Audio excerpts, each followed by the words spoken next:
Potala Palace. The Potala Palace then really became a symbol of Tibet as a Buddhist nation that was unified, strong, peaceful, under the dynamic and strong leadership of the Dalai Lama.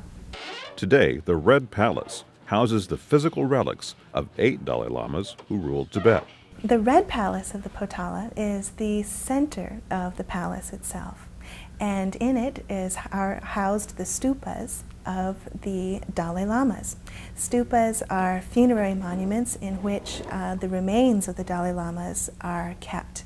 The bodily remains of the Dalai Lamas were salted and embalmed and then entombed within a stupa, and all of these stupas are gilded, encrusted with jewels, and kept in the Red Palace. And also some of the core sections that survived from the Songtsen Gampo's original ruined palace, including Songtsen Gampo's original meditation cave. As alive as the Potala was during the reigns of the Dalai Lamas, today it's still a work in progress.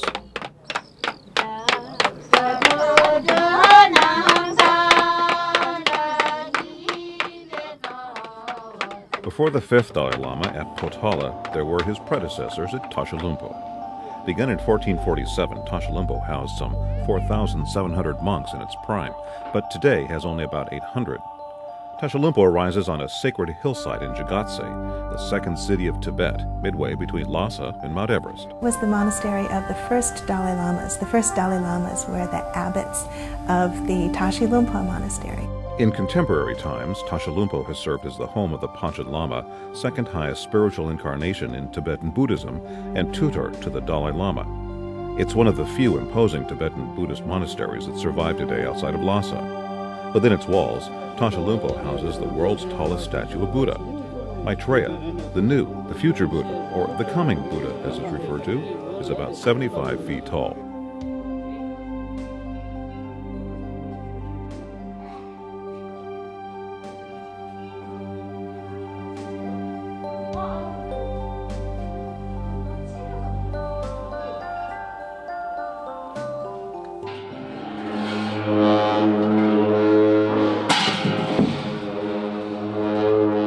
Here on an auspicious occasion, the Lamas of Tashalumpo unveil a Buddha like no other from the parapet that serves as a frame for a huge hanging mural of Buddha, or what in Tibet is called a tanka. Faithful from across the region make their way on foot to the base of the huge tanka, where they pause to reflect on what it means to become more like Buddha. When I first saw that, my jaw dropped, and the whole idea, in the West, the grand cathedral, or the size of that tanka, it just stops your mind. And, for a moment, you are completely present. And, then we go back to, who did that and all that other stuff. But, most of the, the brilliant spiritual and religious artistic works are designed to celebrate, just as a preciousness of being alive and being a human, and in this astonishing and chaotic and crazy place, and to sort of acknowledge that for a moment.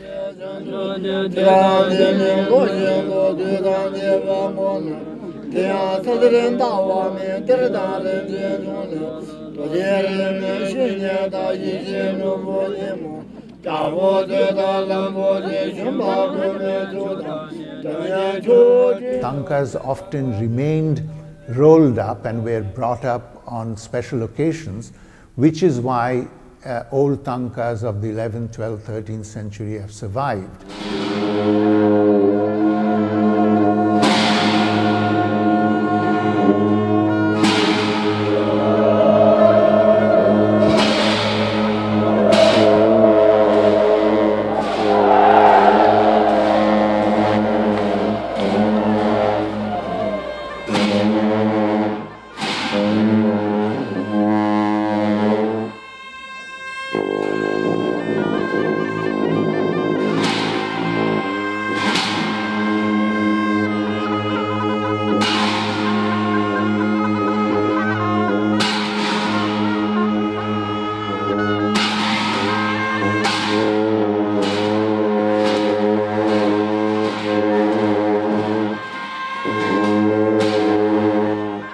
teachings of Buddha are kept alive at the Gelug monasteries of Tibet.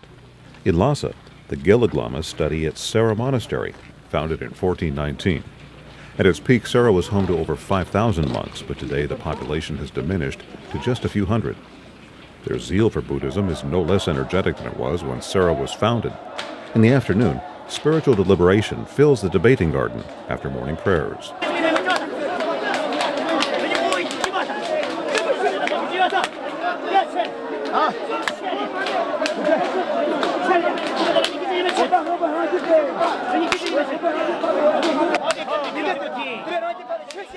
Imagine wisdom will. Wisdom will smite like this, smite the doubt. You understand? Mm-hmm. By wisdom. Wisdom is a mind, is try to make smite the doubt. It's essentially an oral test situation, and it's very challenging. And the more pressure you're under, the easier it is for your ego to get all futzed. And the more clear you are, the more accurate towards your responses you'll be.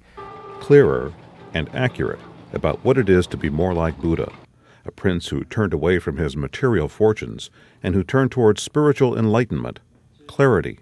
Yes, simple, but if you don't do, even simple is very difficult.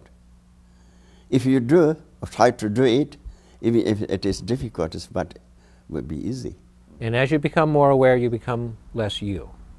I mean, the foundation of Buddhism is it's the notion of egolessness. That me isn't. I mean, that idea that I don't exist.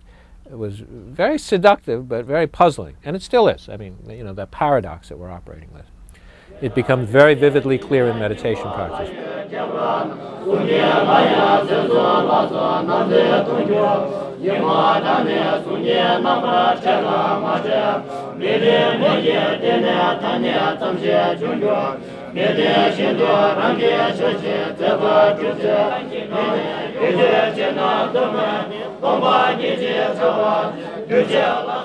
In Tibet, Buddhas literally surround the faithful and can even appear from out of the rocks. And there's no one image of Buddha, as the beliefs of Tibetan Buddhism are of Buddha in many forms. There's a huge pantheon of Buddhist gods and goddesses that developed over the years, over the centuries. So that again gives the Tibetan art an enormous variety of forms to represent and iconography to master. This religion requires the presence, it's not an abstract faith, it requires the presence of these material embodiments of their spiritual aspirations in order to survive. Buddhists also go into the temple, say the Jokhang in Lhasa, they'll go to the statue, and that great image of Shakyamuni there is a real presence as far as they are concerned. I mean, he is Shakyamuni, not just a symbol. I think probably everyone is trying to attain a degree of peace and contentment that can be considered happiness. And the practice of Buddhism particularly pertains to achieving those desires, those ends, the goals of peace and happiness. Because the practice of Buddhism, especially Tibetan Buddhism, is particularly geared towards the eradication of afflictive emotions that are harmful towards anybody, that anyone, no matter what your creed, can find to be harmful or can lead towards despair or disappointment or fear. We seeking great happiness place, great pure place. I myself wishing for to be pure being for the others, not for myself. Tibetans presented katas, their traditional symbol of an auspicious beginning, to the first Westerners who arrived in their Shangri-La. What the adventurers found no longer exists, except perhaps in spirit. You can break through the veil of romanticism to see what maybe actually happens, but whether or not that is needed is, up to us.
This presentation was made possible by a generous grant from the Peter B. and Mary Muth Foundation, who believe that programs such as this are a civilizing influence drawing the peoples of the world closer together.